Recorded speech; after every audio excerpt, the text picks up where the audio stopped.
தேவன் நினச்சிட்டாரு அவங்கள பிரிக்கிறது தேவனுக்கு சித்தம் கிடையாது. பிரிக்காது இருக்க கடவுள். அதே நேரத்தில் தேவன் பிரித்ததை மனுஷன் இணைக்காது இருக்க கடவுள். அது ரொம்ப முக்கியம். இப்போ என்ன ஆயிடுச்சுன்னா, எல்லாரோட விருப்பமும் என்ன ஆயிடுச்சு? கர்த்தருடைய பரிசுத்த நாமத்துக்கு ஸ்தோத்திரம். திரும்ப என்ன பண்ணுறாங்க? மொழியை சிதறடிச்சிட்டாரு, தேவன் பிரிச்சுட்டாரு. இப்போ என்ன ஆயிடுச்சு? அப்பப்போ வர ராஜாக்களுக்கு அப்பப்போ ஒரு ஆசை, எப்படியாவது இந்த பாஷையை, என் பாஷை உலகமெல்லாம் இருக்கும், உலகமெல்லாம் பரவணும் என்று சொல்லி அநேகர் வாஞ்சித்தார்கள். தேவ திட்டத்துக்கு விரோதமாய் செயல்படுத்த பார்த்தார்கள். ஆனால் நடந்தது என்னன்னு சில காரியங்களை பார்க்கலாம். முதல்ல நிம்ரோதை பார்த்துட்டோம். அவன் தனக்கு பேருண்டாக கட்டினான். அவனுடைய ராஜ்யம், அவனோட தந்திரங்கள் எல்லாம் அழிக்கப்பட்டது. அடுத்தது பார்க்குறோம் நேபுகாத்நேச்சார். இவர் என்ன பண்ணார்னா, கல்தேயர் பாஷையை பெரிய உலக மொழியாக மாற்ற வேண்டும் என்று அநேக பிரயாசப்பட்டார். அவங்க அங்கே இருக்கவங்கெல்லாம் கல்தேயர் பாஷையில் தான் பேசணும், படிக்கணும் என்று சொல்லி அவர் பிரயாசப்பட்டார். ஆனால் என்ன ஆயிடுச்சு? அவருக்கு தேவன் பிரித்ததை மனுஷன் இணைக்காதரு, பைத்தியம் முடிச்சிருச்சு. அவருக்கு என்ன ஆயிடுச்சு? குழம்பு போயிட்டார். தேவனே அதை செய்தார். நமக்கு பேருண்டாக அப்படின்னு செய்கிற எதுவாக இருந்தாலும் தேவன் அதை பைத்தியமாக்கி போடும். அடுத்தது மூணாவது மகா அலெக்சாண்டர். இந்த மகா அலெக்சாண்டரை குறித்து பார்க்குறோம். இவர் உலகம் ஃபுல்லாக ஜெயிச்சிட்டார். மகா அலெக்சாண்டர்லாம் படிச்சிருக்கல, அலெக்சாண்டர் த கிரேட் தெரியும். நம்ம ஏதோ கதை படிக்கல, நடந்தது தான். இந்த பாபிலோன் ராஜா நேபுகாத்நேச்சார் படிச்சிருப்பார். அடுத்தது அலெக்சாண்டர். அலெக்சாண்டர் என்னது? இவர் பெரிய ராஜா. இவர் உலக நாடுகளில் அநேக பகுதிகளை பிடித்தார். பிடிச்சதோடு இல்லை, இவர் என்ன பண்ணார்?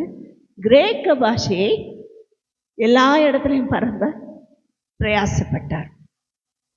யூதர்கள் இருக்கிற வரைக்கும் இவரே பாஷை எல்லா இடத்துலையும் பரவ அவங்க பிரயாசப்பட்டார். அடுத்து அலெக்சாண்டர் கிரேக்க பாஷையை அநேக இடங்களில் பரப்ப பிரயாசப்பட்டார். ஒரே பாஷையை உருவாக்க பிரயாசப்பட்டார்.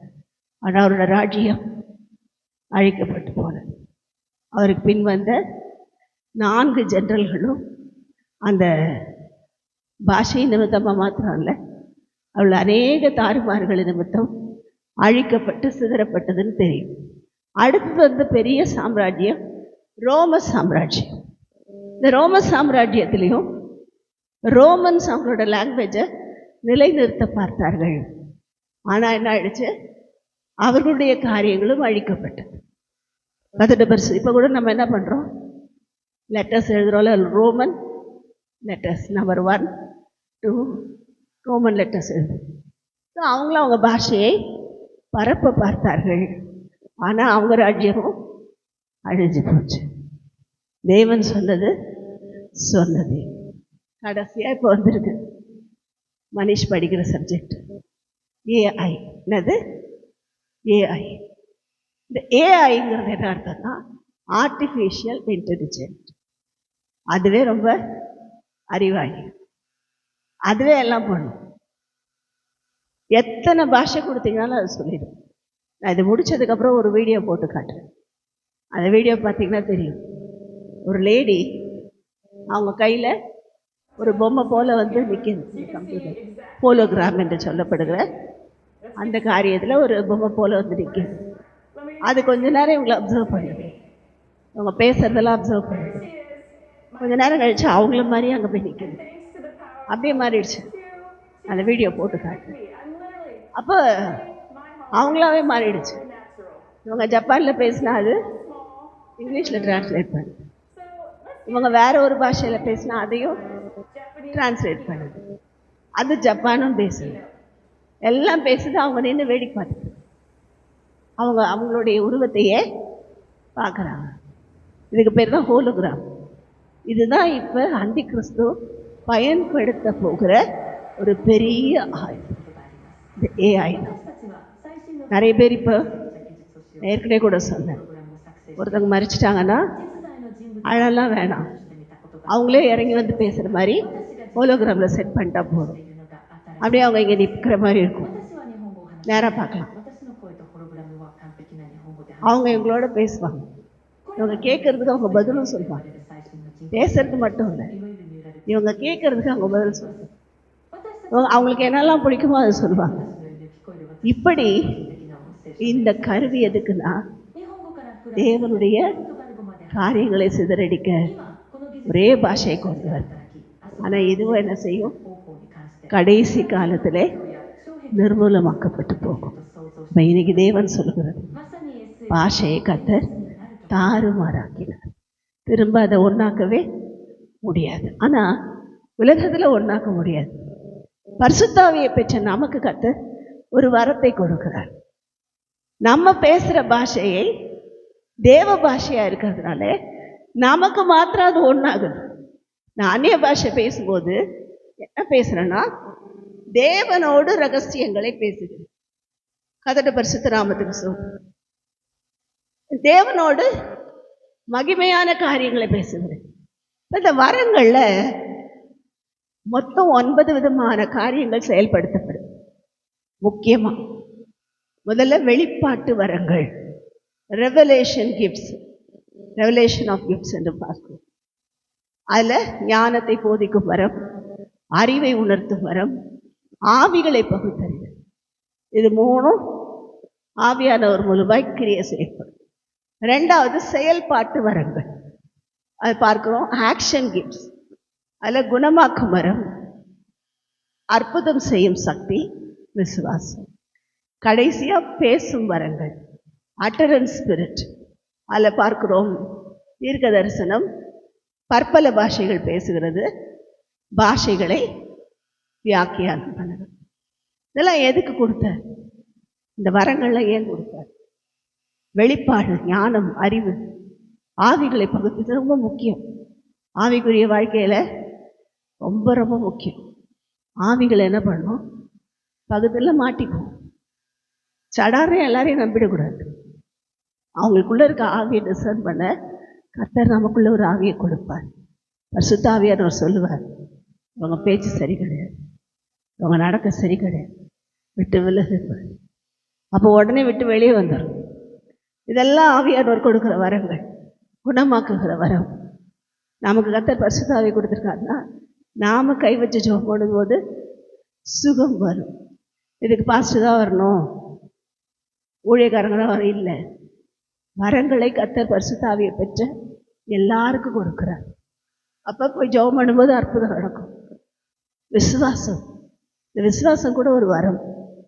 பெருகும் நமக்குள்ளே விசுவாசம். மூணாவது பேசுகிற வரங்களில் தீர்க்க தரிசனம்.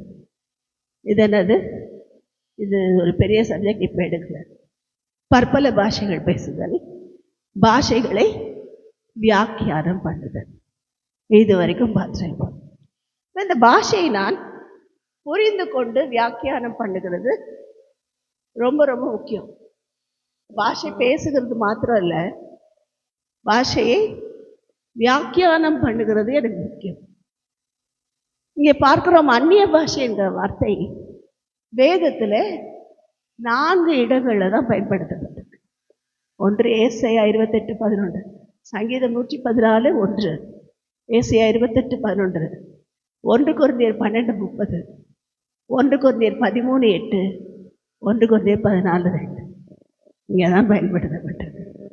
இல்லை ஒன்னொன்றுத்துக்கு ஒரு விதமான கிரேக்க வார்த்தைகளோ எபிரேய வார்த்தைகளோ பயன்படுத்தப்பட்டிருக்கிறது.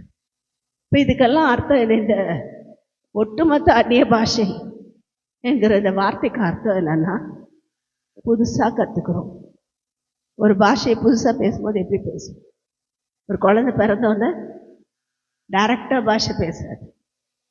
முதல்ல என்ன பண்ணோம்? அம்மா கற்றுக்கிறதுக்கு முன்னாடி அப்புறம் கொஞ்ச நாள் கழிச்சு மானும் வராது. அப்புறம் படிக்க போகும்போது சொல்லிக் கொடுக்கும்போது கொஞ்சம், அதுக்கப்புறம் படிக்க படிக்க படிக்க அப்படியே ஆவிலே கூட முதல்ல நாம் பாஷை பேசும்போது சில வார்த்தைகளை ஸ்டாமர் பண்ணும், திக்கி திக்கி பேசுவோம்.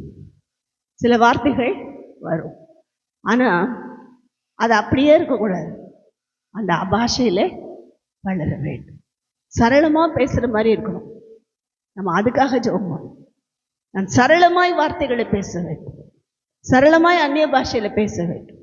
அப்படி பேசும்போது கர்த்தர் என்ன செய்வாருன்னா நமக்கு சொல்லிக் கொடுப்பார். நாம் பேசுறது என்னங்கிறது புரியும். கர்த்தருடைய பரிசுத்த நாமத்துக்கு ஸ்தோத்திரம். நான் என்ன பேசுகிறேனே புரியாமல் இருக்காது, நான் பேசுறது எனக்கு புரியும். புரியறதுக்கு நான் என்ன பண்ணணும்? முதல்ல தேவன் பரியாச உதடுகளில் பேசுகிறாரு, அந்நிய பாஷையில் பேசுகிறாரு, புரிந்து கொள்ள வைக்கிறார். நான் பேசும்போதே நமக்கு புரியும். ஓஹோ, இங்கிலீஷ் படிக்கிற பிள்ளைங்க அப்படி ஏபிசிடி படிச்சுட்டே வருவாங்க. அப்புறம் சென்டென்ஸ் ஃபார்ம் பண்ணும்போது முதல்ல புரியாது, அப்புறம் கொஞ்சம் கொஞ்சமாக புரியும். அடுத்தது அது என்ன பண்ணுவாங்க, அர்த்தம் தெரியும். அதே போல தான் ஆவியானவரும் ஒழுங்கை வைத்திருக்கிறார், புரிந்து கொள்ள வைக்கிறார், அதை வியாக்கியானம் பண்ண வைக்கிறார். வெறும் பாஷை மாத்திரம் பேசி பேசுகிறேன், நான் வெறும் அந்நிய பாஷை பேசுகிறேன். வெளியே இருந்து வரவங்க என்ன பண்ணுவாங்க, அப்பா இப்படி கத்துறாங்க, இப்படி பேசுகிறாங்க அப்படின்னு. அதே நான் பேசுகிற பாஷையை நான் வியாக்கியானம் பண்ணும்போது உள்ள வரவங்களோட ஆவியானவர் பேசுவாங்க. புதுசாக ஒருத்தவங்க வராங்க, அவங்களோட பேசுவேன். அவங்களுடைய பாவங்களை குறித்தோ பாடுகளை குறித்தோ அவங்களோட காரியங்களை குறித்தோ வெளிப்பாடு தருவார். அதை நாம் சொல்லும்போது வருகிறவர்களுக்கு பக்தி விருத்தி உண்டாக அந்த பாஷை வியாக்கியானம் பண்ணப்படும். இப்போ இன்னைக்கு கர்த்தர் சொல்றது, அபிஷேகம் பெற்றுக்கொள்ளாதவர்கள் பெற்றுக்கொள்ள வேண்டும், பெற்றுக்கொண்டவர்கள் பாஷையை வியாக்கியானம் பண்ண நாம் என்ன செய்யணும்? ஜெபம் பண்ண சொல்லித்தாங்கப்பா, எனக்கு பேசணும்ப்பா அப்படின்னு சொன்னால் சொல்லி தருவார். இது ஏதோ கதை விடுறதா இருக்காது. அது எப்படி இருக்கும்? பைபிள் வசனத்தின் படியே இருக்கும். வேத வசனத்துக்கு இணையான வார்த்தைகளை சொல்லி கொடுப்போம், வேத வசனத்தை ஞாபகப்படுத்தி சொல்ல வைப்போம். இதெல்லாம் என்னது? வியாக்கியானம் பண்ணுங்கள். இதெல்லாம் எதுக்குன்னா தேவனுக்காக நாம் ஊழியம் செய்ய முடியும், தேவனுக்காக ஓடும்படி, தேவனை வெளிப்படுத்தும்படி தான் இதெல்லாம் ஒழுங்குங்கிறவங்க அந்த சபைகள் பரிசுத்தத்திலும் வல்லமையிலும் அன்பிலும் தேவ பக்தியிலும் வளர்ந்து பெருகும் என்று. அதுக்கு தான் இதெல்லாம், அதுக்காக தான் தேவன் ஆவியானவரை கொடுத்திருக்கிறார். இப்போ இன்றைக்கு கர்த்தர் நமக்கு சொல்லுகிற காரியம் தான், அந்நிய பாஷை பேசுவோம், அதை வியாக்கியானம் பண்ணவும் தேவனிடத்தில் கேட்போம். கர்த்தர் நமக்கு உதவி செய்து நம்மை தேவ வல்லமையிலும் ஆவியிலும் இன்னும் வளர செய்வாராக. கர்த்தருக்கே மகிமை உண்டாகட்டும். ஆமென்.